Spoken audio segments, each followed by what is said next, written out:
What really happened with your host, Mike Rivero, putting America first, second, and third.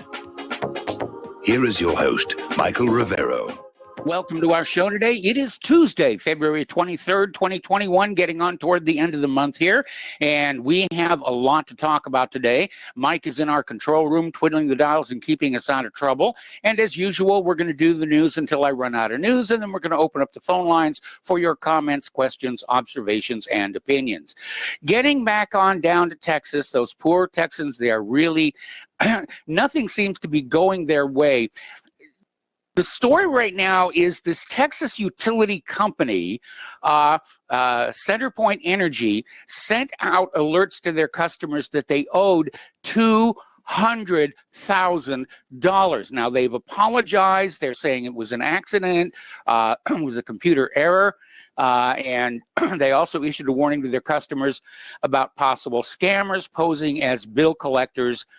Yes, certainly a wise precaution to take in this time. Meanwhile, Texas is still facing a clean water shortage.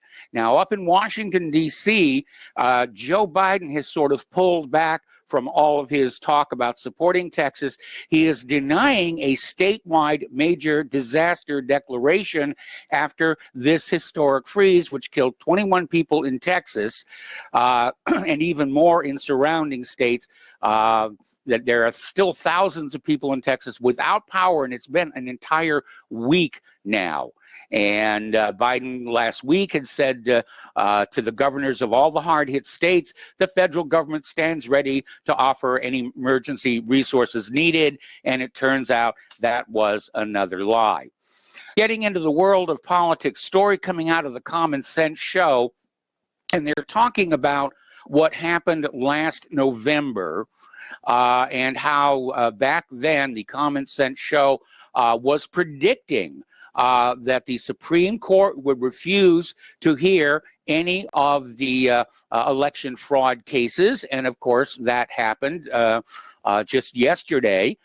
They dismissed the cases without hearing one piece of evidence or reviewing any of the affidavits of thousands alleging rampant vote fraud.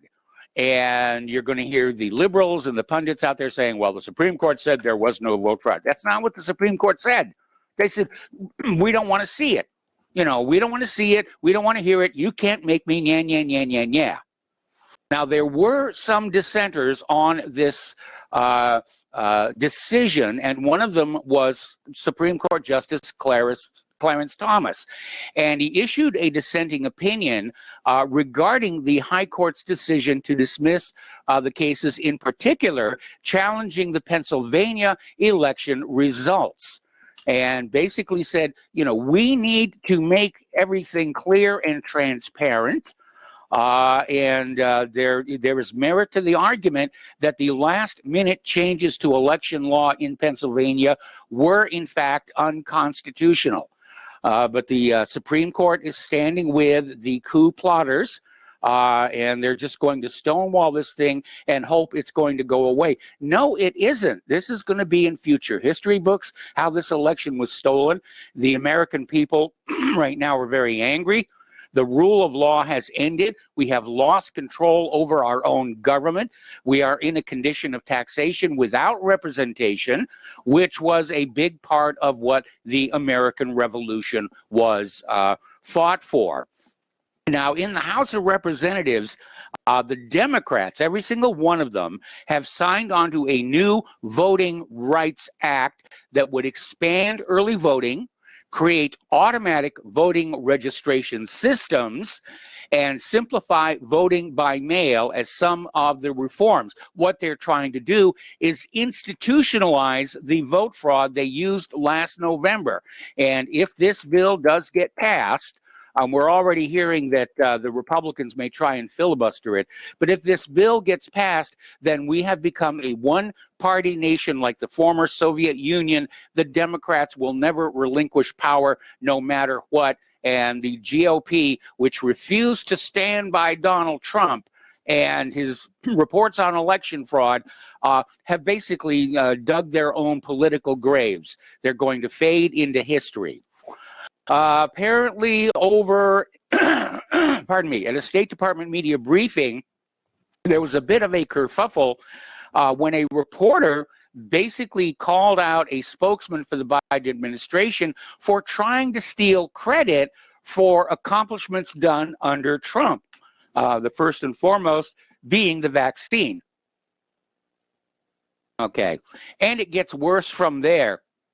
Biden's pick for Secretary of Health and Human Services, Dr. Levine, is basically was out there, in the forefront of this whole pandemic and lockdown and masks and social distancing. And now she is advocating sex changes for children. And she's a professor of pediatrics and psychiatry at the Penn State College of Medicine. She has given lectures in various settings since 2012 on how to perform sex changes and gender conversion therapy on children. Now, Levine believes that children ought to be given the latitude to choose their own gender. And Levine has advised parents to not try and force them one way or the other, and instead follow the child's lead. I mean, talk about really getting out there into fantasy land, because your gender is decided for you at the moment of conception. And your gender is hard-coded into your DNA through gestation and birth, life, all the way to death. And there is no way to change that. And you need to understand that surgically making women look like men does not make them look like men. They, for example, cannot father children. Surgically altering boys to look like women does not make them women. They cannot bear children. And we have that whole issue of competing in sports. The people who start out as males are going to win those sports. The people who start out as women are going to have a disadvantage, and that is just the hard reality. And unfortunately, reality is something that these days seems to be in extraordinarily short supply in the United States of America. All right, over at MyPillow, CEO Mike Lindell is admitting that he is losing money because of the boycott of his firm over his claims of election fraud. He's had 20 retailers stop carrying his product. I know his online orders are up because a lot of people are staging a boycott to try and show their support for him. And now, of course, he's been hit with a $1.3 billion lawsuit for defamation from Dominion. And he is out there saying that he welcomes the lawsuit because in order to prove defamation, Dominion has to prove that Mike Lindell's evidence is fraudulent, and that means that Mike Lindell has an opening to present the evidence before a judge in a court of law. Of course, I'm going to make a prediction here that the judge is simply going to say, I don't need to see the evidence, I've already decided, and Dominion wins the case because, again, they're institutionalizing the vote fraud in this country. It's an ugly, ugly time, and I feel sorry for the young people growing up in this country right now. Us old people, we're not going to be around that much longer anyway. We're just going to kick back and watch this nation go to the dark regions and comment on it. But the young people, they have to live this horror show that has been created for them. Okay, now Biden's pick for Attorney General is really out there trying to spin things in favor of the liberal Democrats. Merrick Garland came up with this opinion during his Senate hearing. Basically came on out and said that the Antifa and Black Lives Matter attacks on the courthouse may not be domestic terrorism because they happened at night. That's what he actually said. He said the use of violence is to interrupt the democratic process. Therefore, attacks on government buildings at night don't count as domestic terrorism. And every time I think this government can't get any more insane, they prove me wrong. Let's get back to the case of Brian Sicknick. This was the police officer, the Capitol police officer, whom the media trumpeted as a murder victim of the Trump supporters who had bashed in his head with a fire extinguisher. And as it turns out, there is absolutely no evidence of a fire extinguisher being thrown anywhere near Brian Sicknick. And now his own mother is saying that he died of a fatal stroke the day after the protests at the Capitol building. And of course, the government and the corporate media are remaining silent on that one. They got caught in yet another lie. This one's interesting, and I'm actually not really bothered by it. But as we reported last week, the military wants to crack down on extremism in the military ranks. And so the Navy is starting a program to have all sailors reaffirm their oath to the Constitution.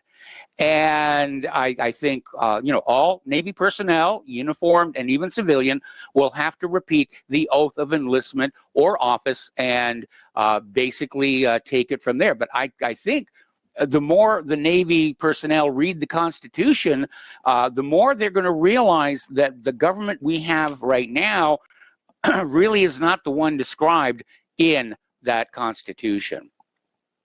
And the censorship is really becoming visible. Democrats are asking cable operators to censor Fox News, OAN, and Newsmax. Now, Republicans are condemning this as a troubling attack on the free press, but the Democrats are basically demanding the cable companies to discontinue Fox News, One American News Network, and Newsmax. And basically because they're putting out disinformation and, all that other bad stuff here.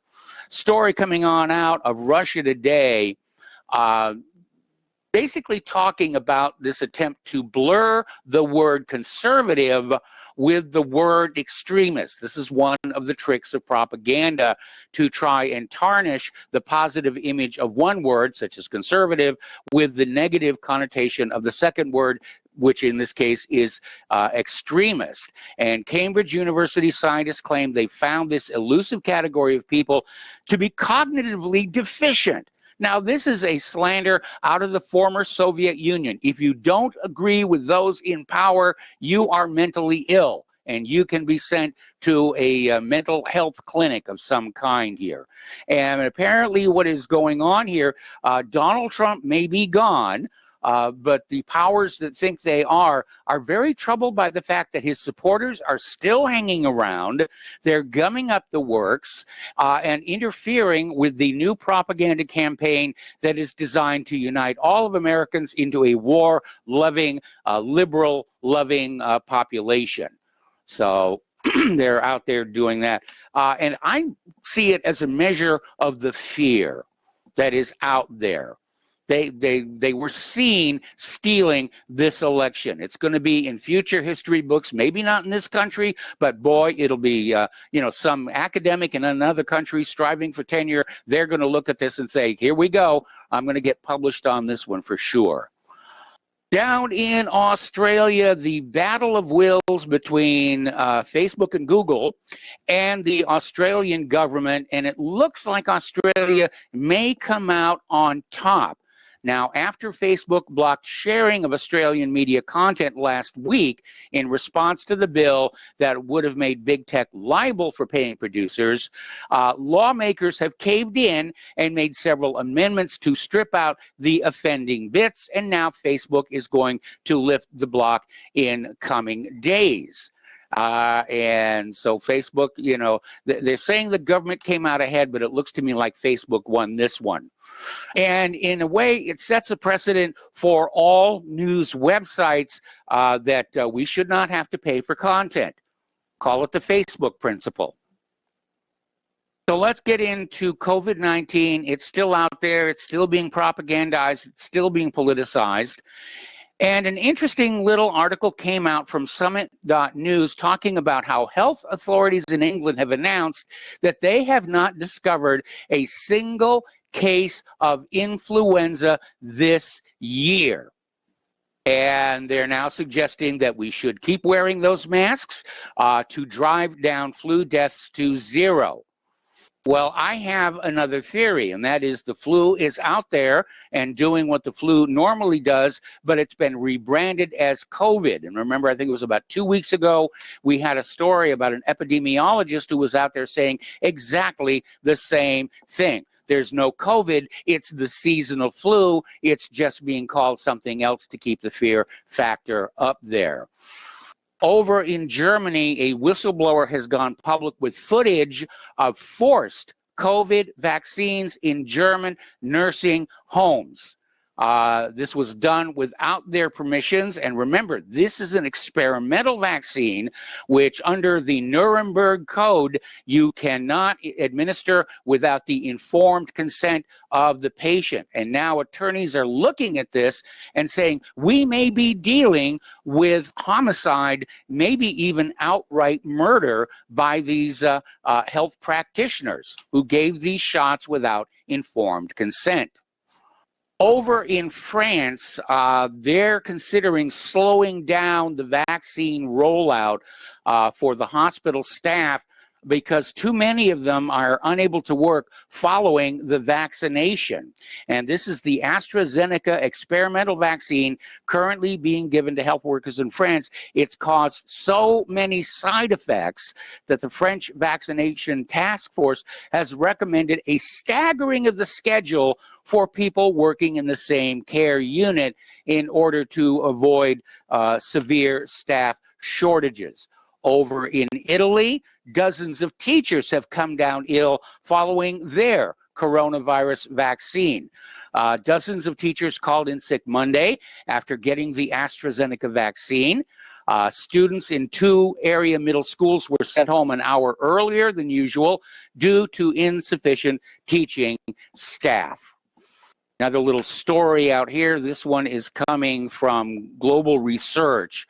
According to new data, as of February 12th, 15,923 adverse reactions to COVID vaccines, including 929 deaths, have been reported to the Centers of Disease Control and Prevention's Vaccine Adverse Event Reporting System. And 2/3 of those deaths reported to CDC occurred within 48 hours of receiving the vaccine. That is statistically highly unlikely that it is simply coincidence. Over in North Dakota, sanity is breaking out. The House of Representatives in North Dakota has voted to make mask mandates illegal.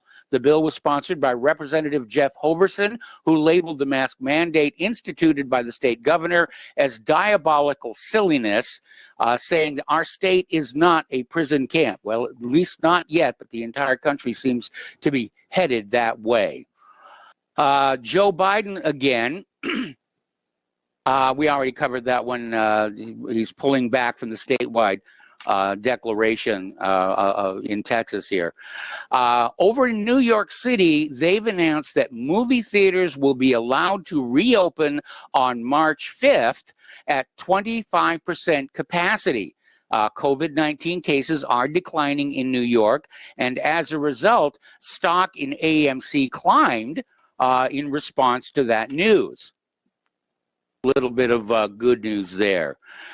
Senator Richard Blumenthal, a Democrat, is calling on Facebook and Twitter to act on vaccine skeptic conversations, particularly around pregnant women. Now, he wrote this letter to both Facebook and Twitter, saying that they have moved far too slow in responding to the targeted harassment and promotion of destructive conspiracy theories against women and people of color. So again, we have here a link. The censorship being practiced by Twitter and Facebook and other social media companies is being initiated by the government, and that makes it a violation of the First Amendment. We'll be right back after these few words. Welcome back to our show here. And again, a friendly reminder that Republic Broadcasting Network needs your support. They are still trying to sort out what is going to be done about those incredibly high electric bills in Texas following that historic freeze.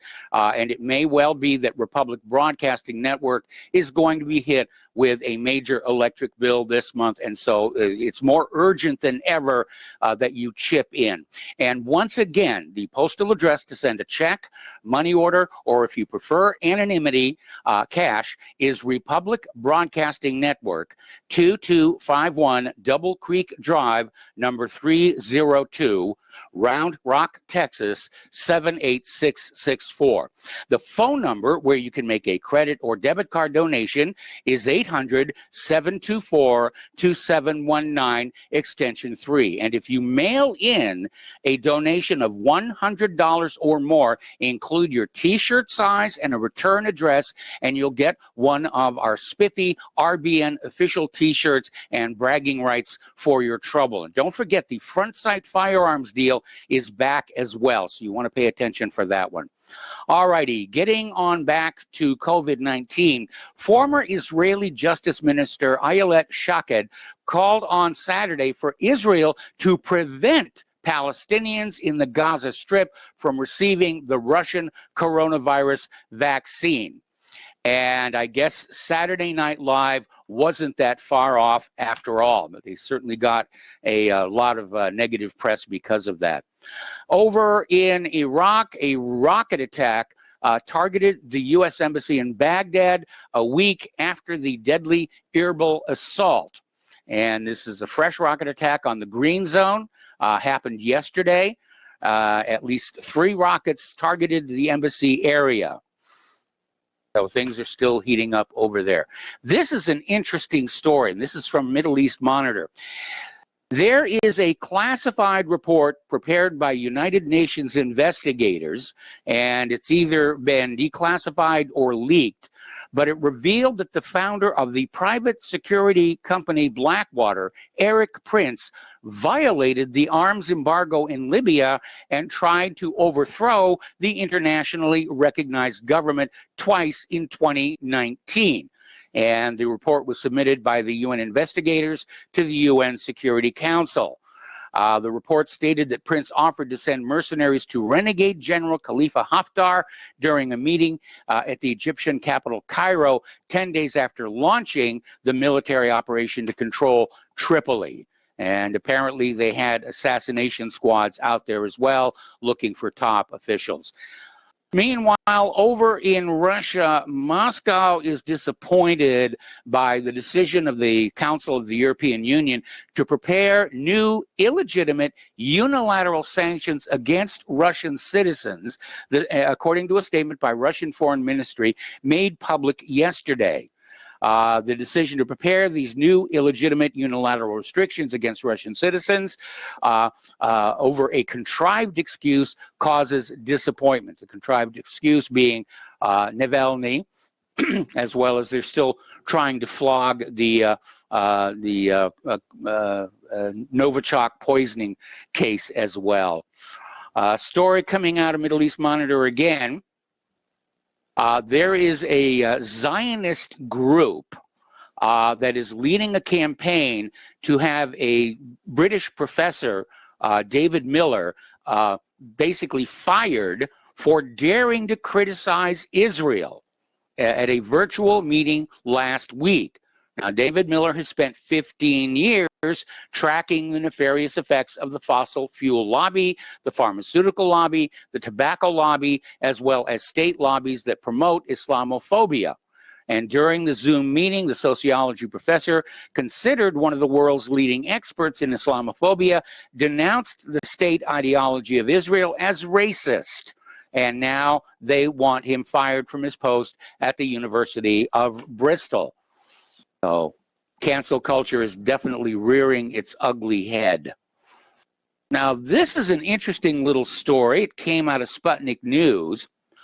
And the story is going that the administration of former President Trump depicted a hardline approach towards Iran, elevating tensions with Iran to unprecedented level. But apparently, former Obama officials held face-to-face meetings with the Iranian foreign minister, Mohammad Javad Zarif, in the middle of these worsening U.S.-Iranian relations under the Trump administration to undermine Trump's team, his efforts. This was reported in no less than the Washington Post on Sunday. This is a violation of the Logan Act. Former presidents, whether it's Trump or Obama, are not allowed to engage in foreign policy. Remember the October surprise that involved George Bush and Jimmy Carter? That was also a violation of the Logan Act. I don't think anybody's actually been prosecuted under that.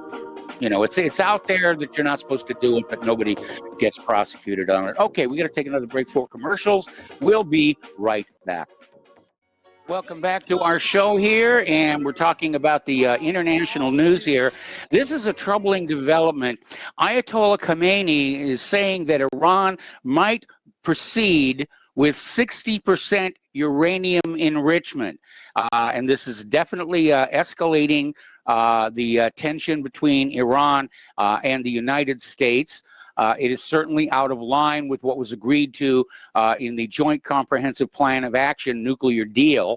And it is certainly not an enrichment level that is useful for anything except as a stepping stone to the 90+ percent uranium enrichment needed for a nuclear weapon.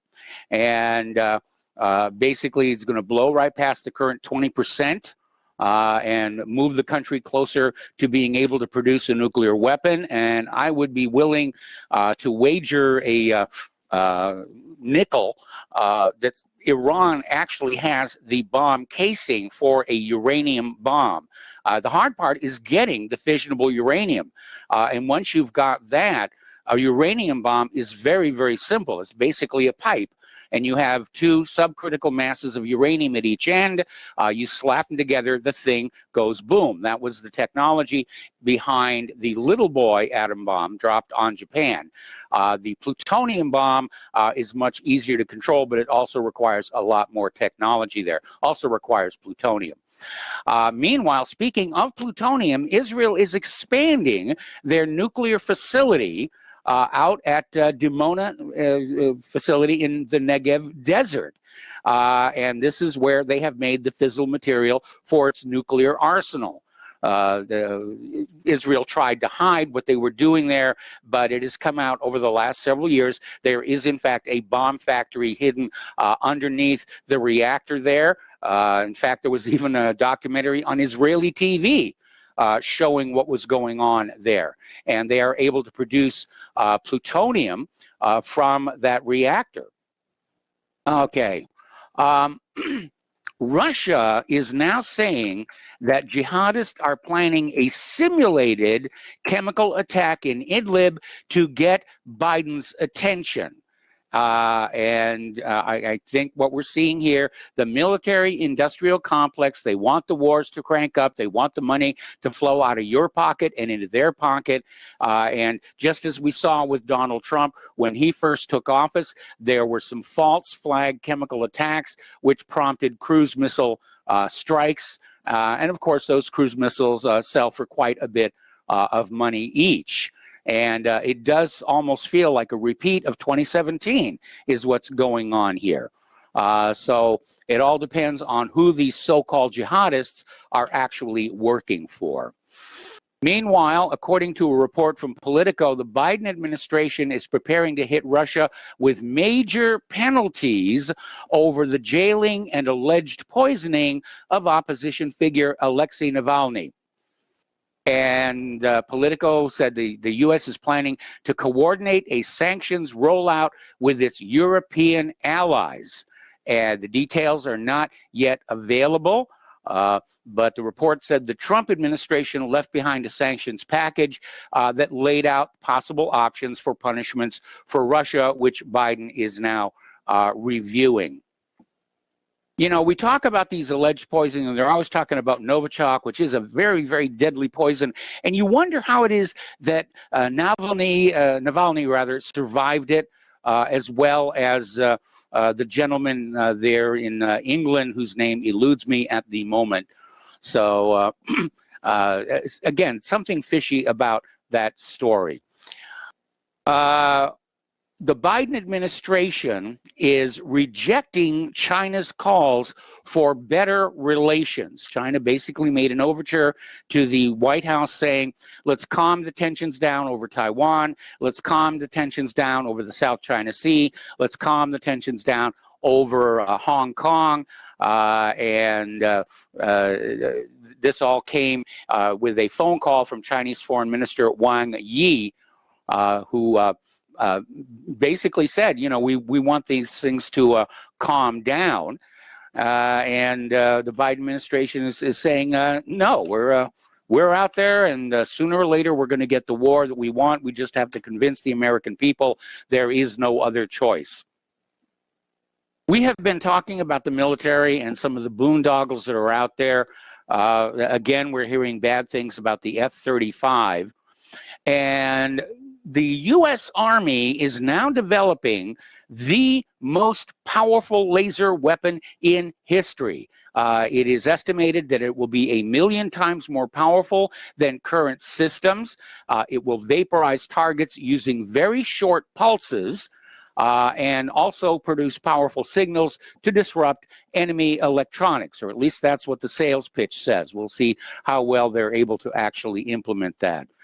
Interestingly enough, over in Los Angeles, somebody got a photograph of a couple of F-117 Nighthawk stealth jets flying over Los Angeles. And the reason it's a surprise is supposedly these stealth attack aircraft have been retired and are no longer in service.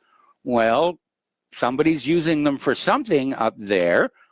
Maybe somebody is looking at how outmatched we are in a lot of areas, and they're going to start putting some of the older technology back into frontline service. Let's talk about the economic news. Little bit of good news for people up in Kansas. There's a bill introduced in the Kansas House to recognize gold and silver specie, meaning coins, as legal tender, and repeal all taxes levied on gold and silver. This would pave the way for people in Kansas to use gold and silver coins in everyday transactions. This is a major step for people to escape the Federal Reserve's monopoly on money, which is that colored ink and paper thing that we're supposed to think has some value to it. And the Federal Reserve, of course, is the machine that drives the most powerful government in the history of the world. I would also add the most corrupt. Ron Paul popularized the slogan, "End the Fed," but Congress is nowhere near abolishing the central bank. It can't even come up with the will to perform an audit on the Fed to see how much wealth they have extracted from the people of the United States of America over the last 100+ years. Now, Congress does have the authority to rescind the charter of the Federal Reserve at any time they want to. But the Federal Reserve, you know, they're very, very generous contributors to congressional campaigns, and so that is not likely to happen. Treasury Secretary Janet Yellen says she's open to increasing corporate taxation and hiking capital gains tax, and she's had talks about one-off wealth levy, but Joe Biden apparently is opposing it. And it's a complex issue because if you hike corporate taxes, corporations start heading elsewhere. We're already seeing corporations shift their locations within the United States to escape high taxation. And if the federal corporate tax rates go up, they might just, you know, head overseas. You know, it's a question of, you know, who's being taxed unfairly. And to that, I would say we're all being taxed too much. You know, to feed this Federal Reserve, to feed Israel, to feed this war machine. we are very, very heavily taxed, and we're not getting much of value back from it. We have a crumbling infrastructure. We have a government that can't take care of people down in Texas following this recent disaster. All we get is this continuing snow job of liberal ideology to keep us distracted from the fact that the government really is failing to function in anything like a responsible manner for the people of the United States of America.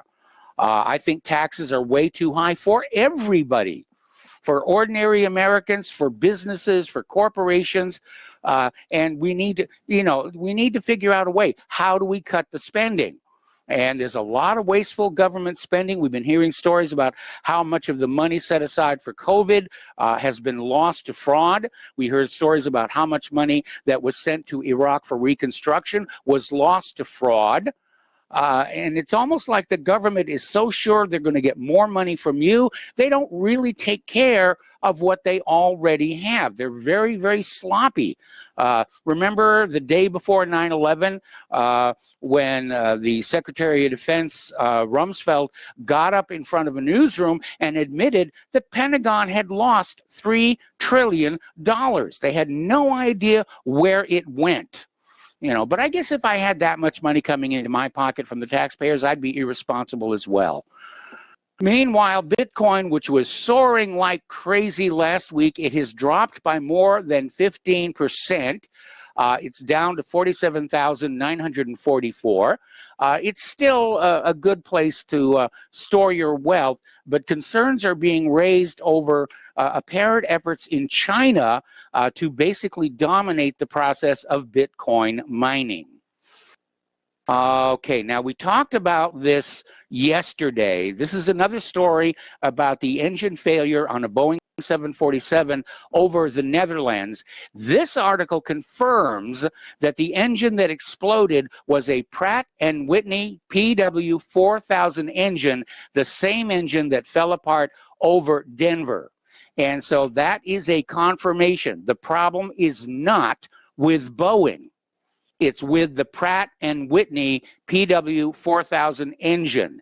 So before you start running over to sell your Boeing stock, remember that Boeing sells the airframe and the purchaser chooses which engine goes into it. So Pratt & Whitney needs to figure out what the heck happened. Apparently, turbine blades were just breaking off, but again, Boeing is not at fault on this one. And so we need to basically stand by this American company here.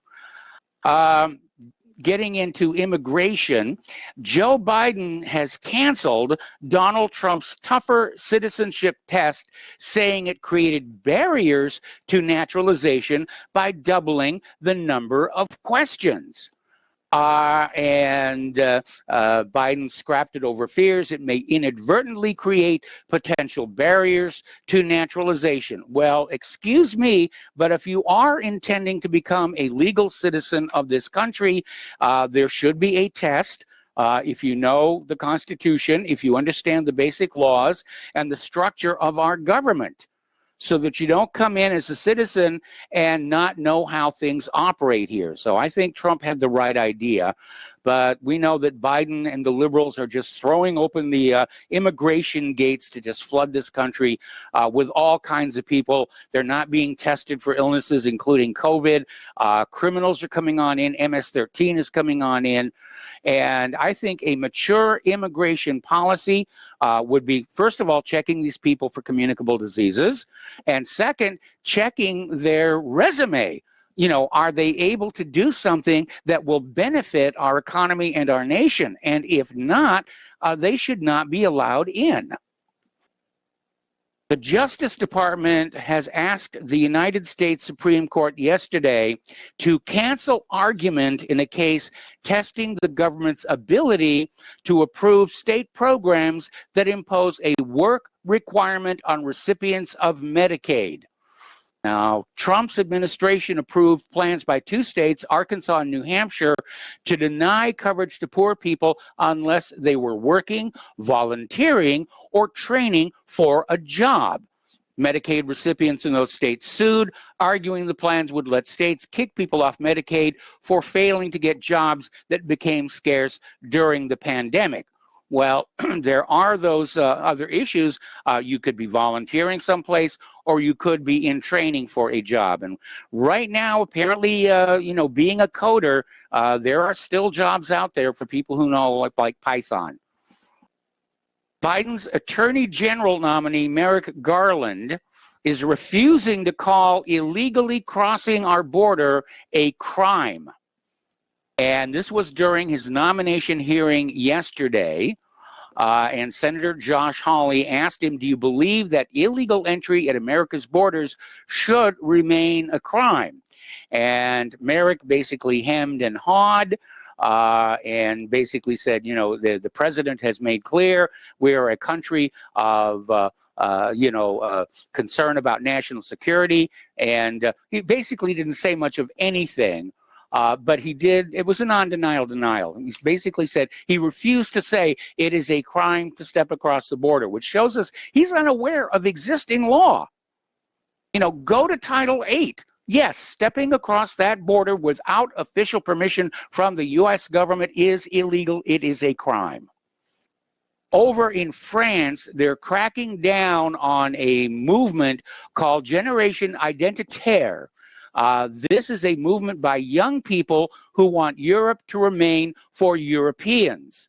Some 3,000 Parisians gathered last Saturday to reclaim their freedom of speech and to support the movement of Generation Identity. And this group is currently targeted by the French government for disillusion. They're really pushing that globalism. People getting very, very unhappy. And I know part of it is xenophobia, which is part of our psychological makeup, and it has been a source of much grief throughout history. But it is a reality of our makeup, and anybody who doesn't understand that that's there is definitely heading down the primrose path, as it were. All righty. Over at the University of Connecticut, their student body president is being accused of white supremacy for opposing an effort to defund the police. All right. So Mike Hernandez, who's the president of the student government, is being accused of supporting white supremacy because he vetoed a Senate resolution that called on the university to defund the university police department. That is just absolutely insane. And in another telling move of the anti-white global movement here, United Nations Secretary General Antonio Guterres warned yesterday that white supremacy is a transnational threat. And basically out there saying that, yeah, we have to get rid of white supremacy. Well, how do you tell whether you're getting rid of white supremacy or just white people? What do you do if you have everybody saying that all whites are white supremacists? We're heading into Zimbabwe territory here. All righty, we're going to take another break for commercials, and we'll be right back. Welcome back to our show here, and Joe Biden's nominee for Attorney General, Merrick Garland, during his confirmation hearing yesterday, basically admitted the Department of Justice will most likely enforce President Biden's anti-gun agenda. So we knew that was coming. Meanwhile, New Jersey has become the 13th state to legalize the adult use of marijuana, to decriminalize cannabis possession in small amounts, and create a regulated cannabis marketplace, meaning they're going to tax the heck out of it. And I was rather pleasantly surprised to find out there's a movement right here in Indiana to legalize recreational marijuana. And I can hardly wait. What can I tell you? Let's talk a little bit about computers and computer science, because it's getting to be a big problem out there. And there's an article over in ZDNet that is saying the same thing I've been saying for a long, long time. Private companies can't protect us from digital attacks. It is time for the government to step in.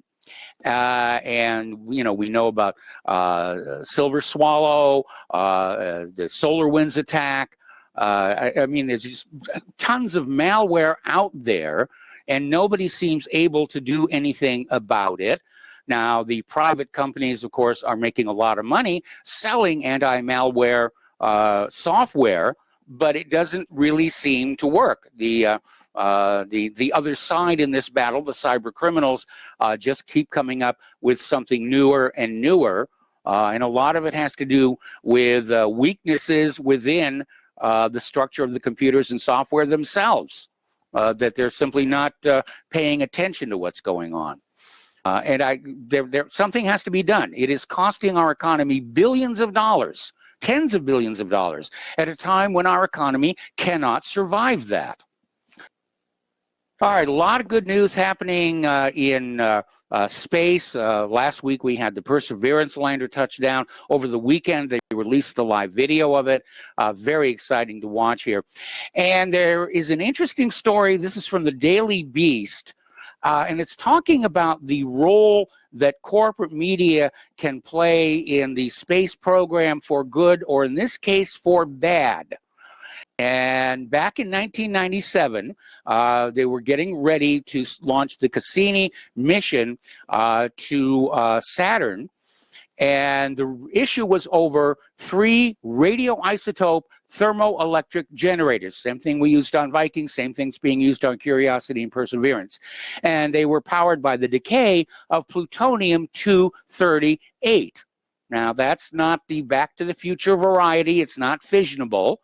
The plutonium was stored in a ceramic form, wrapped in iridium and caked in graphite. It could not corrode, be obliterated by heat, could not vaporize or disintegrate as an aerosol, or dissolve in water. It was designed to withstand not only the explosion of the rocket, okay, but the reentry into Earth. But apparently 60 Minutes came on out with this hysteria and almost succeeded in getting the mission canceled.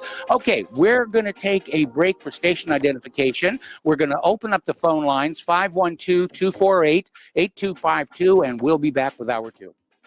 And welcome back to our show, hour number 2. The phone lines are open, area code 512-248-8252. A lot of people paying attention to the Perseverance rover, the exciting pictures coming on through, and probably imagining that it is this amazing collection of technology, which it is, but it probably surprises a lot of people to find out that its computational power is less than your smartphone. The Perseverance rover is powered by an old chipset that gives it about the same processing power as an iMac from 1998. It has 256 megabytes of RAM and 2 gigabytes of storage with a 200 megahertz processor. And the reason they do that, and we had to go through this with Viking as well, NASA tends to use very time-tested computing components for maximum reliability. They don't want to send something out there with the original Pentium and only discover in orbit that it has a floating point error, which was a problem with the original Pentium here. So it's a conservative approach. What makes it really do the amazing things that it does is the skill of the programmers and being able to program so much into such a small space of memory. Over in Europe, Mount Etna has erupted. It's continuing to erupt. They're saying it's the worst eruption seen in decades. And the displays are really quite spectacular. All right, we're going to take a phone call now. Tom in Florida. Hello, Tom. Welcome to the show. What's on your mind? Yeah, Mike, good day to you. Good day to you guys. Yeah, Mike, and thank you to that caller yesterday from Texas, Bruce. Yeah, if you gave me the golden Mike from Rush, I'd put him as my Snurdly. He could be my Snurdly. Yeah. Or you could. Either one of you guys. You could be Snurdlies. Okay, now. I make a very bad Snurdly. Yeah, no, well, okay. Well, you just be Mike, you know. You can be Mike. But, you know, Mike, you know, Golden Mike. Yep. Golden Mike, that's you, Mike. Golden Mike. Okay. Yeah, so, anyway, yeah, Mike, well, before I go to Garland, I want to talk, you know, first of all, I heard this Tiger Woods has got a really bad car wreck. I think he broke 2 legs or something. Don't look good. Well, yeah, he's in the Tiger. hospital in surgery. He rolled his car, and this definitely could have an adverse effect on his career. Yeah, I'm sorry to hear that. But anyway, first off, though, Mike, getting on to, I won't go on immigration right away, but as far as the lady from the other day and Kevin from West Virginia, I wish those two would call in the show once in a while to explain how they are electing this imbecile Manchin in that state. Donald Trump got, 85% of the vote in West Virginia, but they elected demon rat like this Manchin idiot who does want to flood our country with immigration. I hope Karen and Kevin from West Virginia call in, and we can get to a platform where we can actually, turn that state to the degree of we don't hire imbecile Democrats. I mean, look at the economy ready. It's ready to collapse.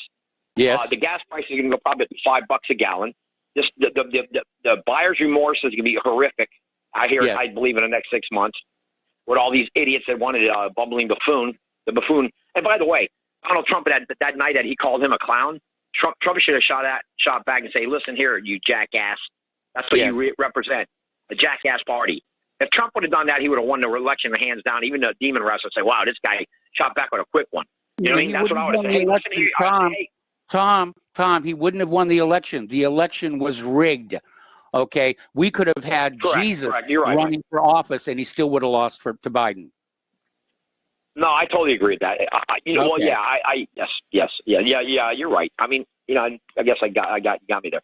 But yeah, I still say that if I was Trump, I would have shot back and let the people know this guy is a jackass. That's what he represents. That's what I'm trying to get to. But anyway, Mike, now getting back to this Merrick Garland imbecile, this guy is not qualified to be a dog catcher. Okay, he would find excuses for a rabid dog is okay. The rabid dog, you can keep the dog in your house if you got rabies. That's how this guy is. Now he wants to flood the country with illegal immigration because I told it again and again and again. It's all about the vote. They want votes. They want to turn all these southern states blue. Texas, Florida, all that, Alabama, all of them. Oh, they want the whole country to be blue.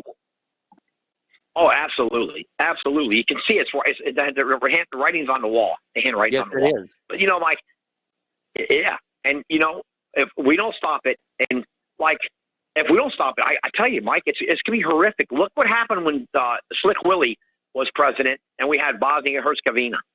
Okay, remember the bloodbath that was happening with the Serbians, the Croats? It's going to be 100 times worse there because they didn't have guns like we have in this country. Okay, that was patty cake baker man over there. This is going to be all out insanity. This will be apocalypto, man. I mean, this is insanity what's happening, and we got idiots, these liberal, licky, kissy, touchy, feely demon rats that are trying to wipe out all Christianity and white cultural identity. There's no question about it in my mind. It's right in front of everybody to see. It's plain as the nose on your face, man. Now, what's going to happen, Mike, I do believe the economy is going to collapse like you've been saying. It's going to, something bad is going to happen. On its way. The economy. It's going to collapse. We saw basically a little hint of it was happening in Texas with the cold weather. Yes. But that ain't nothing compared to what's going to happen with the food. I think the next crisis and the ultimate crisis will put this country over edge will be food. It's called comida. The food, and once the food distribution gets railroaded and the truckers start bringing in food and all that in all these cities, it's pandemonium. It's chaos. And then, Mike, seriously, how would you want to bring all these different cultural identities that don't care about the founding principles of this country? How do Americans want this? They don't. Everybody I talk to, they say, man, this is insanity. I don't care if they're Afro-Americans. I don't care if they're white, Hispanic. I know Hispanics here in South Florida say, you gringos are crazy if you're going to keep bringing all these illegals in here. And this one guy told me, Mike, it was really interesting. I have a friend, and he perfect Spanish, and he told me, do you know how bad La Raza is? You know what La Raza stands for the race, Mike.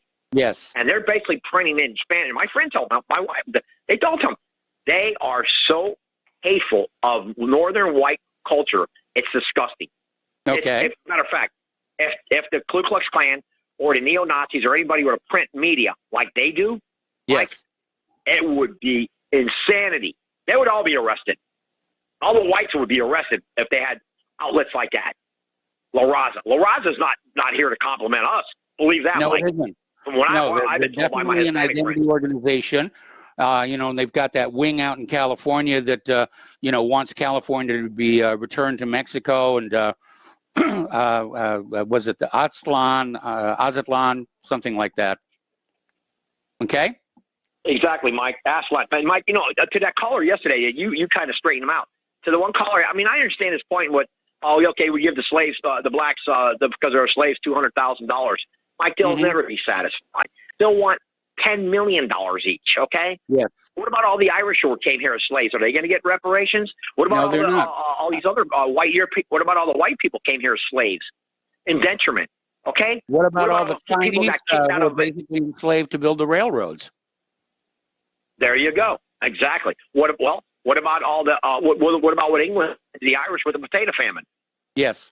Okay. Is England going to start paying for all those Irish they murdered and sent over to the United States? Because look what happened in Italy. Look what happened to all these other European countries that actually had to be out of their country because there's no work and all kinds of disease. It was nuts. What happened at the turn of the century, man? Okay. Yes. And all the people, your family members when they came here, Mike, nobody gave them nothing.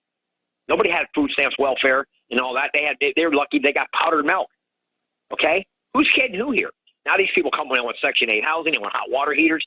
Mike, 99.9% of those people coming from Central America never had a hot water heater. 99% of those people never had a car, Mike. 99% of them never even had a Kentucky Fried Chicken meal. Okay, I'm not sure that last one was all that good. Well, okay, you're probably right. But, Popeye's chicken, Popeyes, whatever. But, yeah, Mike, seriously, these people that are coming here never had none of these. 90% of them didn't have a color TV in their house. Okay? They had nothing. They all want to come here to do one thing and one thing only, to vote Democrat and take jobs away from Americans, black or white. Take the jobs away and say, screw you, gringo, we're here to take over. Hey, oye, okay? All right. That's what it's all about, Mike. And they're not here. They're not here to compliment the founding fathers or our constitutional liberties. Yes, sir. Tom, you've made all of these points before, and I do get a lot of email from people saying we've really heard these points before. So unless you have something new to talk about, I really do want to let you go and get on to the next call. Mike, I do have something. I have something new I want to talk about. I want to talk about how we have. Okay, I want to talk about Mars. We have the ability to land a rover on Mars and to land it without getting damaged. Okay, the elevator chute and all that was spectacular when you see the video of that. Now, if we have this kind of technology, we're going to be putting a man on Mars within the next probably 10 years or less. We don't have the technology to seal our borders. We don't have technology to screen people that are just wanting to be here and love of this country and this identity.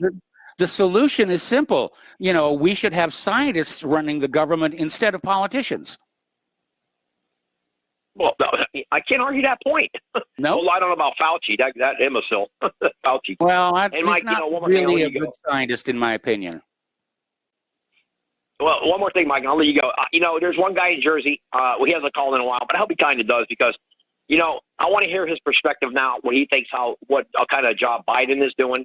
I want to hear a little bit about his view about coronavirus. What's the next step here with this corona nonsense? Because, Mike, I'll be honestly, I think we're going to be wearing masks in the next 2 years, minimum. Well, that's going to make sure of that. Saying now we're going to be wearing masks until 2022, unless you live in North Dakota. That's correct, and that's there. Well, Florida's pretty. DeSantis is doing a great job as far as not closing nothing down, and he's pretty good on that. But, Mike, I tell you, the rest of the country. It's not looking good, Mike. It's looking horrific. No, it really is not looking good. And I have been predicting for quite a few years that the ultimate fate of the United States is a Soviet Union-style collapse. But obviously, as we get closer and closer to that, things become more chaotic. The government starts acting more and more crazy. They're just out there grasping for anything that will get the people to give them their consent. And that's the big problem right now. How do you manufacture consent when the population knows that pretty much everything coming out of the government these days is a lie? Absolutely. Look, we're becoming more like Russia, and Russia is becoming more like us. Russia's coming more like us in the 60s, and we're becoming more like them in the 60s. So Yeah, the whole you're world's upside absolutely down. right. It's a madhouse. Like Heston said in that movie, the great movie he made, it's a madhouse. Oh, that was Planet of That's all I the gotta say, Apes, Mike. the original. All right. Yes, sir. Okay, well, thank you for Yes, the sir. phone call. We're going to let you go. The phone lines are open, area code 512-248-8252. And we're going to switch to Nathan in Northern California. Hello, Nathan. Welcome to the show. What's on your mind today? Oh, hi, Mike. I kind of took a little break from your show for about, 3 months or so. Okay. And I tuned in. I tuned in yesterday, and I heard Layla mention my name. And well, she was all mad. You know, you're a memorable caller. What can I tell you? Yeah. Well, I did call in, and she did not explain why I said what I said. And I said at the time that I was tired of these people calling in and bashing Trump. Okay. And I said, well, the nicest thing Layla and so-and-so and so-and-so and so-and-so and so-and-so can do is to check into a hospital and quietly die. Well, and that was a little bit over the line here, and Layla took offense, and we really don't like that kind of language here. I really would like to have the callers not attacking each other, but instead stick to the topics, what's currently going on, and leave the name calling for beer night at home. Well, it could have been worse. I mean, I could have said I'd love to have been a little fly on the wall and watch her bounce off the ceiling a dozen times before she takes her last breath and goes away. But I didn't say that. No, Nathan, I kept it light and bouncy. No. Yeah. Okay. Well, if you wanted to see her bouncing around, you should have listened to Friday's show, because Layla was. I did. I caught that. Okay. She's got a relative in Germany that was a farmer 7,000 years ago, and then she says her DNA is traced back to this Russian guy 47,000 years ago. Well, I have a hard time believing that the DNA companies can actually do that. As for me, I'm descended from a long line my mother listened to. Yeah, well, it's the same thing with me. I'm a mixed bag, and that's myself. And what can I say? But the only thing I wanted to say is that I was speaking metaphorically, and I was trying to express my displeasure at people that called up and bash our Please president. find a gentler way. Please find a gentler way to express your displeasure, because we start calling each other names, and all of a sudden we become the Jerry Springer radio show, and I really don't want to take the show in that direction. I know, Mike. Well, years ago I used to listen to Rush Limbaugh back in the 90s. Yes. And every day he's on the show, it's Clinton is no freaking good. Clinton is no freaking good. Clinton is no freaking good. And he was right. But how many times can you say it? Do you remember those days back in the 90s when he was I remember those days, and I remember my frustration that Rush Limbaugh refused to deal with the strange circumstances surrounding the death of White House Deputy Counsel Vincent Foster, who was declared a suicide without any evidence to support that. And it was just a botched up job. And I emailed Rush my entire file on Foster, but he wouldn't go there. And somebody somewhere had said, no, you're not going to do that.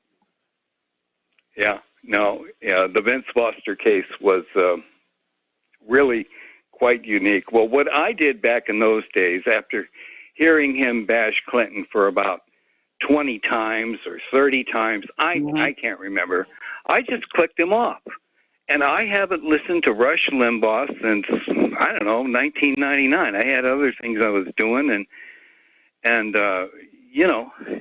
goodbye, Rush. And so I never heard what he had to say during the Bush years. I never heard what he had to say during the Obama years. I'm sure he was praising Donald Trump left and right, but I could care less. I could care less. And so he won the Medal of Freedom. Yippee skippy, you know. But I mean, once somebody aggravates the daylights out of me, it just click, off you go. And I think what you have to remember is that you've got a good show, but you're very vulnerable. You have an enormous amount of competition out there. Mm-hmm. Plus, you got reruns of SpongeBob and Yosemite Sam and the Roadrunner and the Three Stooges. I mean, click. And a couple of Marvin the Martian. Don't forget Marvin the Martian. Marvin the Martian. Oh my God! You know that was a great show. And I Dream of Jeannie. And there's all kinds of competition out there, and you know you're very vulnerable to the click, off you go.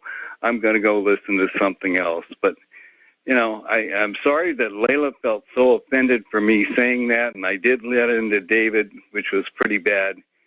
But, you know, he sounds like a manic depressant to me, and I live with a little apology right now would go a long way to smoothing over relations with these other callers. Okay, yeah. Well, all right. I'm sorry, Layla. Got to work on your sincerity. Got to work on your sincerity there.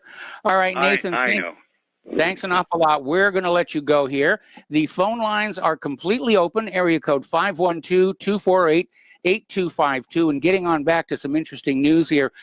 One of the things that is being promoted by the green agenda and the global warming people and everything. Oh, I got to take a break here for commercials anyway. All right. We'll come back to this story after a few minutes. All righty, the phone lines are open now, area code 512-248-8252, and we're talking of these people opposed to global warming and how they point to solar panels as a way of generating electricity that is clean and friendly to the planet, and for the most part, they are correct. But in another example of my complaint about not really thinking things through, you need to remember solar panels are very dark and they absorb sunlight, but only 15% of the light absorbed is converted to electricity. The rest is converted to heat and allowed back into the environment. So there was actually a plan at one point to basically turn the entire Sahara Desert into a giant solar factory, which would power the entire planet. But they're saying it would actually generate a lot of heat, which I'm sure the people in Texas could actually use right now. Turkey has its own space program. And they're going to spend $1 billion on it. And their first project is going to be a rocket launched from a site in Somalia. And it is hoped that it will culminate in a shuttlecraft being used to conduct scientific research. Turkish President Erdogan released a timetable for the country's recently announced space program last week. They're planning a hard landing on the moon for 2023 using a locally produced hybrid rocket. And by 2028, they hope to make a soft landing on the moon. I remember the early hard landings on the moon, the Rangers, and they actually missed the moon with the first few of them. Some of which seem to still be out there. In fact, there was something that crashed back to Earth a while back that they think was one of the Rangers coming back in here. All right, we have callers on the line. Let's start with Peter in Los Angeles. Hello, Peter. Welcome to the show. What's on your mind? Yeah, hi, Mike. I just wanted to mention a couple of things. And the first thing is, you know, I'm not somebody who's ever criticized other callers, right? That's true. You've ever heard me do that? Sometimes I'm annoyed when they get so much time, but other than that, I think they all have pretty much something to say. And I want to just say that after a year of being locked down and having nothing to do and being, you know, confined indoors to a large extent, everybody's going a little bit crazy. You know? Yes. I know I find myself doing that. Yeah, me too. And listen, to be confined, imagine you have you have a battle with Claire. Are you in the wind or something? Are you in the wind? Because, there's this rushing, roaring sound by your phone. Oh, well, I'm at a radio-controlled aircraft place where there's jets going by. Okay. All righty. Yeah, they're kind of cool, actually. Some of these things are fabulous. But at any rate, yeah, $20,000 for some of them. But at any rate, I've had days, and imagine having a battle with Claire, right? And you're in a confined space. There's nowhere to go, And so I understand Layla wanting to get out of town, and everybody is a little on edge. Yes, they are. You have to factor that into almost everything right now, from politics to everything else. Everybody is just a little bit frayed. Everybody's a little on edge, but just wanted to say that. And but at any rate, I was getting it with this Garland Merrick, whatever his name is. Yes. The new, who, by the way, I've looked him up. He was Clinton wanted to appoint him to, I think, a judgeship. But this guy is he's a radical Zionist. He is Jewish. Okay. And by the way, he wants to crack down on white supremacy. He made a point of saying that. So not only does he not want to enforce the borders and won't declare that illegal, what's clearly illegal he won't declare illegal, but what's clearly not illegal, which is just being white, that is illegal to him. That's where we're going, It's interesting that I heard you mention it, that the Secretary General of the UN is now coming out and stumping for anti-whiteness, and and it's a global movement. Yeah, it is. And it's never been done in the history. We're 60% of the population, and still control, other than the 18 or 20 billionaires that have as much as the rest of us put together. But we still are the next biggest bloc. That's why there's an anti-white movement, because we're the next biggest threat. And guess who's orchestrating it all, really? From open borders, open for us but not for Israel, to the censoring everything that we do, and of course you can't criticize them, including that professor from Bristol and all that. Peter, I got to put you on hold. I got to put you on hold. Don't hang up. I'm going to come right back to you after these few words. Welcome back to our show here, and we're talking with Peter in Los Angeles, and we know that a lot of people are pushing to blend all of humanity into a single, copper-colored race to destroy our individual sense of identity, to destroy the nuclear family, leading to this globalist new world order dystopian society. We know a lot of people are behind it, Bill Gates, George Soros, and so forth. Well, I'll point to the Israel firsters and like international jihadists. Frankly, it's a lot more specific than Bill Gates and Bill. So those are two practitioners, but Bill Gates has nothing to do with, at least very little to do with the Great Replacement. He has very little to do with cancel culture, although he has something to do with all of it. He's so rich. Yeah. But they do. They have everything to do with the whole identity politics. They're totally behind that. And by the way, you mentioned that movement in France of young people who just want to be raised in a France that where there's French people, or Germany where there's Germans, or England where there's English, or Italy where they're Italians. That's all that has been the germination and the origination of all that stuff. And that's doing the replacement are the basically the international Zionists, and yet they won't do it.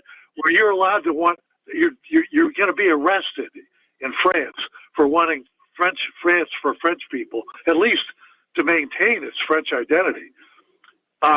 and you get arrested for that in France. In Israel, you'll get arrested if you don't believe that. And they let that go. And that's just what I'm saying. The rules apply to us, but not to them.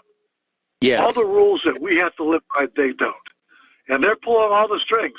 And the only way that 1.7% of the population can control North America and Western Europe anyways, and completely replace all their people is if they have everybody at everybody else's throats.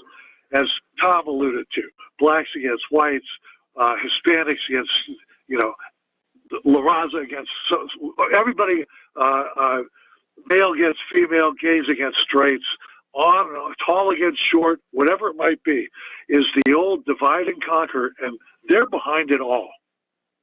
And anything and any policy in the United States that brings us together rather than separates us and fragments us, they oppose.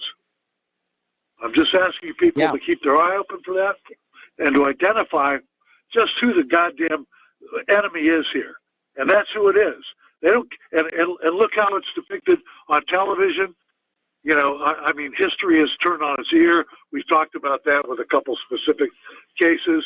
Everything is turned around. They don't report the right crime numbers. That's how they weaponize the black community. There's 11 shootings by cops by black people of black people, and they make it seem like it's. I think I sent you something. Depending on their political persuasion, going from ultra liberal to ultra conservative, the more liberal you are, they'll say how many black people have been killed by the police in 2019. Some of them said like thousands. It was 11. And of course, the more conservative you go, the more likely they are to know the real numbers. But nevertheless, the reason why they think that there's thousands is because they've been lied to. So whatever, and that's why one of the reasons we have problems. And by the way, that's one of the reasons why black people are lashing out at white people crime-wise, choosing them as victims, because they think they're being victimized, at least to an extent. But at any rate, the people behind this are the people that control everything that we see, that we read, that we hear on the radio, see on TV, at the movies, that set all the cultural parameters, and also can print money out of nothing and never be audited. Now, you tell me, if you control all modes of information and can print money out of nothing, what can't you accomplish? What can't you control given time? So, and one of the reasons why I think that there's this anti-China thing is they're behind that too, because they don't have a fifth column in China, Mike. And if the yuan takes over the dollar as a reserve currency, which it's going to do, and Chinese banking takes over, Western European and American banking, which it will do, they won't have a fifth column to help control those societies. There are no Jews in China. They won't have any influence. They won't be able to pull levers all over the world and control things. And so that's another reason why we have an anti-China policy. So there's some good reasons for being against China, but there's also some bad ones. But those are theirs, I believe. They can't possibly control them, but they can do it. But at any rate, that's it for me, Mike. I've taken too long. I always complain about other people filibustering, so. All right. Well, thank you very much for the phone call. We're going to switch over to Joe in Nome. Hello, Joe. Welcome to the show. What's on your mind? Well, you know me. I'm not part of the regular echo chamber. Yes. But I heard a report this morning that there's been a massive oil spill that's oiled the total of the Israel waterfront. Yeah, it's a bad one. And it was saying that they're trying to figure out who operates the tanker that it supposedly came from. Well, we haven't got that information yet. We don't even know the name of the tanker that it came from. And I'm rather surprised that has not been put out yet. the point I'm making is the report that I heard said that Israel had instituted a media blackout on the subject. Okay. And well, and deployed the military. They're all out there sopping it up right now. But okay. But yeah, maybe it didn't come from a tanker at all. There is drilling going on out there, and maybe Dick Cheney's Halliburton might have been fudging the mud logs again, like they did down at Deepwater Horizon or whatever that. Tony Haywood. Could be a well blowout. Could be a well blowout happened. Yeah. So, but yeah, keep your eye on that story. I didn't hear you had reported on it yet, but no, there you go. We did mention it earlier in the show. Oh, wow. I must have been out chasing my dog. Okay. Okay. We'll talk to you later. All right. I have no problem with you out playing with your dog. Wish I had a dog myself. We're going to switch over now to Andrea in Oklahoma. Andrea, thank you for waiting patiently. What's on your mind? Yes. Aloha. I guess you're going to something really important because you look really nicely dressed. No T-shirt, a nice shirt. You're all out, I guess. And that's news to me, and I wanted to make a comment, and I'll let you go. Thank you so much. All right, well, thank you very much. Aloha. Yes, I'm going to an event. Excuse me. I'm going to an event immediately following the radio show, and so I had to get a little gussied up on this one. All right, let's go to Pat in Fort Worth. Hello, Pat. Welcome to the show. What's on your mind? I'll just tell you something that may rub some fur backwards on a bunch of people, but I've been knowing about this prophet who was sent to this country to tell us that we were going to burn, and his name is Dimitri Duduman, and I've been knowing about him 30, 40 years, and there's a show here that shows it. You go on the internet, but anyway, he said that people are going to start fighting on the street and fighting the government, and when they do, that's when our enemies are going to come in and take us. I just thought I'd throw that in. Entirely possible. You know, it's I mean, there's so much anger out there between the COVID lockdowns and the face masks, the stolen election, the very obviously insane direction the Biden administration is trying to take the country with regard to immigration, restarting all of these foreign wars. We don't have the capability of waging war on the rest of the planet. We're going to lose that one. See, I think Biden's working for them, not us. I mean, that's part of the problem. He's definitely not working for us. I mean, that's absolutely certain that Biden is not working for us. He's working for our enemies, so he's part of our problem. But we don't have to succumb. When what they expected to happen over there in D.C. on the 6th was they expected that all the people out there would start fighting. And it didn't happen. And they're just standing. They had to still come up with something. They already planned the impeachment and all that crap. So that's just all I want to say. Thank you. All right. Well, thank you very much. Here, the phone lines are open. Area code 512-248-8252. And we're going to go to Miles in Maine. Hello, Miles. Welcome to the show. What's on your mind? Yeah, aloha, Michael. How are you? I'm doing fine. Thank you. Beautiful. Yeah, I just wanted to comment on a call. It was a few days back when I got the first call Layla made when I got around Margaret. She made some excellent points, and I really enjoyed the call when she got around to the religious aspect of some things. I thought it was enlightening. Mm-hmm. And also on that call, I mean, I don't mean to, kind of violate your little program there by saying anything about anybody. But someone in North Carolina had mentioned Klaus Schwab came up, and they were incorrect. He is not Dutch; he's Jewish. Okay. So, and maybe that's possibly the kind of stuff Layla was alluding to in her call. And also, Layla is getting some bad information about Dave from Boston. Dave from Boston was it? Yeah, he was not banned because of he didn't support Trump or didn't like Trump. He was banned because Dave was screwing around with another one of the hosts, and he was feigning like he was a Trump supporter. And this one host kind of gets a little riled up from time to time anyway. He's like a cross between like Tom and I don't know what, but he could go and go and go, and you'll never get a word in. Yes. And, so that's why Dave was banned. It wasn't because of any of this other stuff. You know, don't blame John Stadtmiller for anything like that. John Stadtmiller wasn't, you know, and I've never known John to pick a side for somebody and say, don't talk about this or dissuade him from that or anything like that. I've never, he's always been very fair-handed, if you ask me. But that's what it was about. He was sabotaging another show, and he was feigning like he was a Trump supporter when he really, really, you know, opposes everything Trump's done. And that's what ended up getting him banned, the screwing around with the other hosts.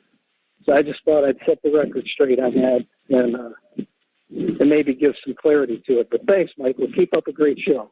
All right. Well, thanks an awful lot. And we're going to go to Murr in Wisconsin. Hello, Murr. Welcome to the show. What is on your mind? Hi, Michael. Yeah, you look very nice in your shirt. Thank you. I was going to ask if your RBN T-shirt was in the wash, but then I heard Andrea clarified what was going on. No, I had to gussy up for an event right after the radio show. So very cool, very cool. Well, I just wanted to add to what Peter said when he said there's no Jews in China. I think you need to do a little more research on that. I was surprised. And it's why Henry Ford called him the international Jew, the world's foremost problem. But, you know, through different diasporas and different expulsions, they've been expelled 1,030 times. Yes. Okay. So there's a lot of mixing over there, and there were Iraqi Jews, Qadari, that went there, you know, to India and then Hong Kong. And of course, Sassoon, everyone knows about. And we've got the Sacklers and all the rest. But more recently, in 2008, Dov Zakheim, Rabbi Dov Zakheim, was the comptroller for the DOD. Yes. When the millions went missing, and he went over to China. Okay. They've been preparing this bed of vipers for a while. And it's not all of China. It's not all of Jews. It's not all of any one sect. It's the intention, you know, the personal intention that's very selfish is what it amounts to. And in fact, people that have been Satanists say that that's what it really is selfishness. Okay. Okay. So it makes a lot of sense that way.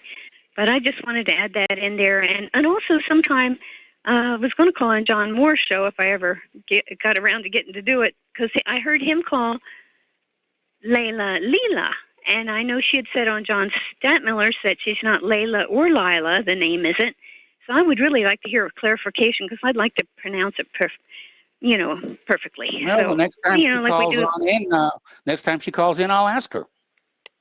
I wondered if there wasn't a second vowel, like maybe the Y wasn't silent or something. You know, might be a pronunciation. I'm not sure. But, yeah, it would be nice to know, because I would like to hear the right pronunciation, because you're very good at that, like with parlor, parlay, right? Well, I was wrong on that one. You know, apparently it's supposed to be pronounced parlor, even though it is spelled like the French parlay. So. Right. It's the Americanized parlay, right? So yes, that's the official thing. But technically, we can get it right if we wanna, you know. So yeah. And you eating any comfrey? I just had a piece. I dry some for winter. No, you're not, I bet. No, I don't think so, no. Okay. We talked about this before. It was very good, though. Very good. Okay. Builds you up all round, your white corpuscles and your red blood cells, because it has B12 in it. And, some plants have some of that, but not as much, I guess, as comfrey does, which is unusual for a plant. Okay, well, I'll have to mention that to Claire. She's the resident house apothecary and naturist and so forth and so on, but I've heard the phrase before, but I've told you about it. Okay. Yeah, somebody had called in and was talking about gardening, and I said, well, everybody can have a pot of comfrey, right? It goes from the root, and it will spread, So you want to, if you're in an area where you can't let it spread, so you can grow it in pots, and it gets a beautiful purple sort of trumpet flower. So. All right. Well, listen, Mer, I gotta let you go. We gotta take a commercial break, and we got more calls in our final segment. Welcome back to our show here, last segment of our program today, and we're going to go to Lauren in Ohio. Hello, Lauren. What's on your mind today? Hey, I'm just sitting here, and I see all the people having fits and, pointing fingers and people just complaining. I mean, frankly, I've heard enough about the problem. If you don't want to call with something you can do about it, to just keep repeating the problem. The Chinese are laughing. The globalists are laughing. Look at them just spinning. It's because you're not taking personal responsibility. It's not a difficult thing to control your own life. Stop obeying illegitimate authority. All this, well, when is it going to stop? It's going to stop when you stop obeying them. I have never put a mask on this whole time, never once. I do it's the same thing I do all the time. All you have to do is just get up and go. You do have to educate yourself. You're going to have to put some time in. When people bother me about the masks, I tell them, hey, they're bad for you. Check out Judy Mikovits's book, The Case Against Masks. I point them to the CDC or, places that they can go to educate themselves. But I don't bow. I don't try to make them feel comfortable. But we need a population that does that. We're broke back in this country. We bend over for anything. They're stealing your money and you're still paying them taxes? What a friggin' joke. My goodness gracious. Stop giving them money you don't owe. Kelby Smith, hisadvocates.org. Just change your status. That's all. It's all Social Security and IRS. You just give them notice as to who and what you are. You're a child of the living God. God is your boss. You no longer have a contract with them to obey them, and they leave you alone. You keep all your money. You still get everything you paid into, all your Social Security. I doubt that last one. Well, no, this is the way the law works, though, and this is, again, my point. The difference between nescience and e-science, meaning never heard, not knowing the truth because it's been hidden from you, and ignorance. I'm ignoring the truth once I know it. Well, now I just told you that there are two statuses. You can look at a passport application, and it says U.S. citizens or non-citizen nationals. That means people born in this country who have a right to be here but don't want to contract with the U.S. government corporation to obey them. They're going to obey the God that created them. And that's fair. There's no problem. That's what I'm saying. I've been living this life, and people tell me all the time it's not real. Fine, have it your way. Keep doing what they say. Keep giving them your money. Right now you're paying to bring in millions of brown skins from foreign countries with no skill sets that hate you, that hate your faith, if you have faith. And frankly, I don't think the people do have faith. God tells you how to live your life. We're not living it that way. The fruit always tells what the works have been. Our works are bad. We need to change what we're doing. So instead of pointing the finger and complaining about what somebody else says or separating ourselves, that's how they need us. That's how they clean us up. That's how we got rid of the Indians. Smallpox in the blankets, the food supply, they're doing the same thing to us. We're almost out of time. I got to let you go and get to Bob in North Carolina. And Bob, make it fast. Michael, there you are. Yeah, I'm here. Yeah, Tom calls every show. He gets up in queue on every show. It's always the same crap. And he's the babbling buffoon. It's blah, blah, blah, blah, stammer. And then he always says, getting back to. If he's got a point or a take, he should say it. And the other thing is, Michael, do you listen to RBN? On occasion, yes. Running my website and the radio show is a 12-hour-a-day job. Anyway, listen, I got to let you go, Bob. The music's playing. The show is over. Please stay tuned for John Stadmiller. I'm sure he's got lots of interesting things to share with you. Spread the word of Republic Broadcasting. Spread the word of whatreallyhappened.com. Please donate. Republic really needs it this month with the electric bill. We'll be back tomorrow. Aloha, America.